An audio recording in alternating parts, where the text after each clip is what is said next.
Good morning বন্ধুরা, আরও একটা নতুন ব্লগে তোমাদের সকলকে স্বাগত। দেখতে পাচ্ছ পাশে কে শুয়ে রয়েছে? পাশে শুয়ে রয়েছে হলো আমার বোন, মানে আয়ুষের মম্মম। আজকে আয়ুষের ৫ম জন্মদিন। কিন্তু তাহলে কি হবে, আজকে যাচ্ছে আয়ুষ স্কুলে, তাই জন্যই সকালে ব্রেকফাস্টটা রেডি করে নিয়েছি। প্রথমেই বলে নিই, আজকে হলো 18ই সেপ্টেম্বর। বাংলার ডেটটা মানে পয়লা আশ্বিন পড়েছে 18ই সেপ্টেম্বর। সেই জন্য একটু ঘরোয়াভাবে ছোট্ট করে আজকের জন্মদিনটা সেলিব্রেশন হবে। যেহেতু আয়ুষের ঠাকুমা এবছর গত হয়েছেন, সেই জন্য আমাদের অসৌচ, এবং কাল অসৌচ থাকার জন্যই আমরা 5 বছরের জন্মদিনটা খুব একটা বড় করে করতে পারছি না। জাস্ট ঘরোয়া কতজন আত্মীয় স্বজন নিয়ে জন্মদিনটা আমরা সেলিব্রেট করব। আর বাইরের যে আত্মীয় স্বজন বলে ঘরোয়া যে আত্মীয় স্বজন বললাম, তারাও আসবে হলো কালকে। আজকে শুধুমাত্র বোন, আমার পিসি, বাবা, মা আর বাড়ির কয়েকজন লোক নিয়ে। সকালবেলা মা করছে হলো ছাতুর কচুরি। এই ছাতুর কচুরিটা খেতে কিন্তু ভীষণ সুন্দর লাগে। ভেবেছি একদিনকে তোমাদেরকে করে দেখাবো এই ছাতুর কচুরি। দেখো একদম ফুটবলের মতো হয়েছে ছাতুর কচুরিগুলো।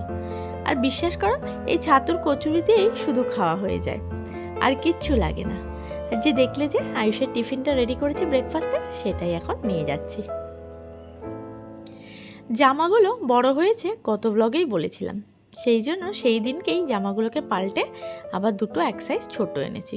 একই রকম পাইনি, দুটো দুরকম পেয়েছি। আজকে যেহেতু বাংলা তারিখ অনুযায়ী জন্মদিন, সেই জন্য রান্নার খুব একটা বেশি ঝামেলা করিনি। আজকে করেছি হলো চিংড়ি মাছ দিয়ে শাপলা, যদিও এটা আয়ুষ খাবে না। আয়ুষের জন্য ডাল, 5 রকমের ভাজা, মাছ ভাজা, আর আজকে সকলের জন্য একটুখানি করেছিলাম হলো সর্ষে দিয়ে ইলিশ মাছের ঝোল। এখানে আয়ুষের ভাজাগুলো আমি তৈরি করে নিচ্ছি। একদিকে হচ্ছে শাপলা আর আরেকদিকে হচ্ছে আয়ুষের ভাজা। এই যে শাপলা বটিটা চিংড়ি মাছ দিয়ে করেছি, এটা করতে ভীষণ সময় লাগে। আর বর্ষাকালে যেহেতু শাপলা পাওয়া যায়, সেই জন্য এই সময়টাতেই এগুলো খেতে ভীষণ ভালো লাগে। আর এই দেখো, এইটা হলো সর্ষে বাটা দিয়ে ইলিশ মাছের ঝোল। এই যে এই সর্ষে বাটা ইলিশ মাছটায় আমি এবার কাঁচা ইলিশ ব্যবহার করেছি। এর আগে আমি ভেজেই সাধারণত দিতাম, খুব বেশি না, হালকা একটু ভেজে দিতাম। কিন্তু বোন বললো কাঁচা ইলিশ দিয়ে একবার সর্ষে বাটা দিয়ে ঝোল করে খেয়ে দেখ, দারুণ লাগবে। আর সত্যি যা অসাধারণ খেতে হয়েছিল, মানে রীতিমতো ইলিশ মাছের ঝোল দিয়েই ভাত খাওয়া হয়ে যায়। রান্নাটা সেরেই যাবো আয়ুষকে স্কুল থেকে আনতে। এই দেখো চলে এসেছি আয়ুষের স্কুল থেকে আনতে। আর আয়ুষের স্কুল ছুটি হয়ে গেছে, সেই জন্য ওর খুব ইচ্ছা ছিল বন্ধুদেরকে কিছু গিফট দেওয়ার জন্য। সেই জন্যই আয়ুষের ইচ্ছাতে বন্ধুদের জন্য একটা করে চকলেট আর একটা করে জুসের প্যাকেট নিয়ে গিয়েছিলাম। আর ও সব বন্ধুদেরকে সেটাই দিচ্ছিল, যদিও সব বন্ধুরা সেদিনকে স্কুলে আসেনি। স্কুল থেকেই বাড়ি ফিরে এসেছে, আর আমার ছোট পিসি ঠাকুরের পায়ে ছোঁয়ানো হলুদ দিয়ে একটু গায়ে লাগিয়ে দিচ্ছে। তারপরেই বসে গেছে আয়ুষ খেতে। এই দেখো ঠাকুরের পায়ে ছোঁয়ানো চন্দন। যেহেতু আমাদের অসৌচ, সেই জন্য ধান, দুব্য, প্রদীপ, পায়েস কোনোটাই হবে না, যতটুকুই হবে আগে ঠাকুরকে উৎসর্গ করা হবে, তারপর আয়ুষের জন্য হবে। আর দেখো এখানে আয়ুষ খেতে বসেছে। আজকে আয়ুষের জন্য না ভাত করিনি, কারণ আয়ুষ বিরিয়ানি খেতে ভীষণ ভালোবাসে, সেই জন্যই এই বিরিয়ানিটা এনে দিয়েছি। এটা যদিও বা কেনা বিরিয়ানি, তাছাড়াও ঘরে যা যা রান্না হয়েছে চারিপাশ দিয়ে সুন্দর করে সাজিয়ে দিয়েছি। আর পাশে যে পায়েসের বাটিটা দেখতে পাচ্ছ, এটা ঠাকুরের পায়েস।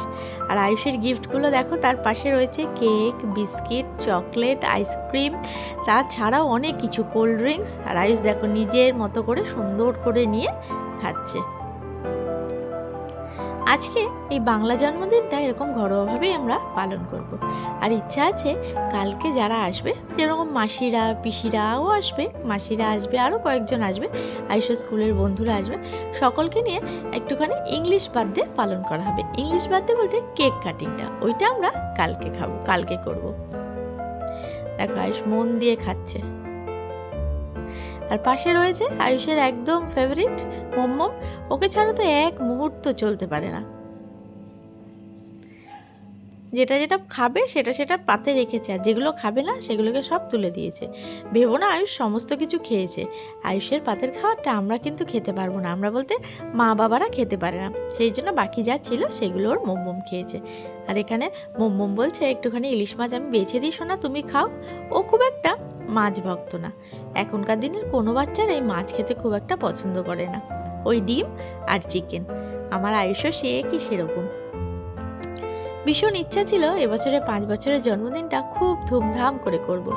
কিন্তু কি আর করা যাবে, সমস্ত জিনিস তো আর বলে কয়ে আসে না। ওর ঠাকুমা অনেক দিন ধরেই অসুস্থ ছিল, আর দেখো এই অবস্থায় তো এগুলো করা ঠিকও না, সেই জন্যই 5 বছরের জন্মদিনটা আর করা হলো না।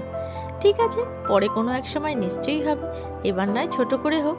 তারপর তো আয়ুষের পৈতে আছে, সেই জন্যই আমরা 5 বছরের জন্মদিনের পর ভেবেছিলাম 11 বছরের পৈতেটাই বড় করে করব, কিন্তু সেটা আর হয়ে উঠলো না।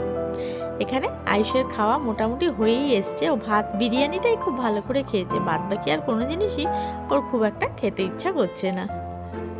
তবুও তো সাজিয়ে দিতে হয়, তাই একটু চারিপাশ দিয়ে সাজিয়ে দিয়েছি। আয়ুষের খাওয়া দাওয়া হয়ে গেছে, এবার আমরা সকলে বাড়ির যারা ছিলাম তারা খেতে বসে পেরেছি। ভিডিওটা আসতে একটু লেট হয়ে গেল, কেন বলো তো, আসলে অনেক আত্মীয় স্বজন বাড়িতে ছিল তো, সেই জন্য এডিটিং করা সেরকমভাবে সময় করে উঠতে পারিনি, সেই জন্যই ভিডিওটা আসতে একটু লেট হয়ে গেল। চলো তাহলে আজকের ভিডিওটা কীরকম লাগলো অবশ্যই আমাদেরকে জানিও, আর ভালো লাগলে লাইক শেয়ার আর সাবস্ক্রাইব অবশ্যই করো। আবারও দেখা হবে কালকের ব্লগে।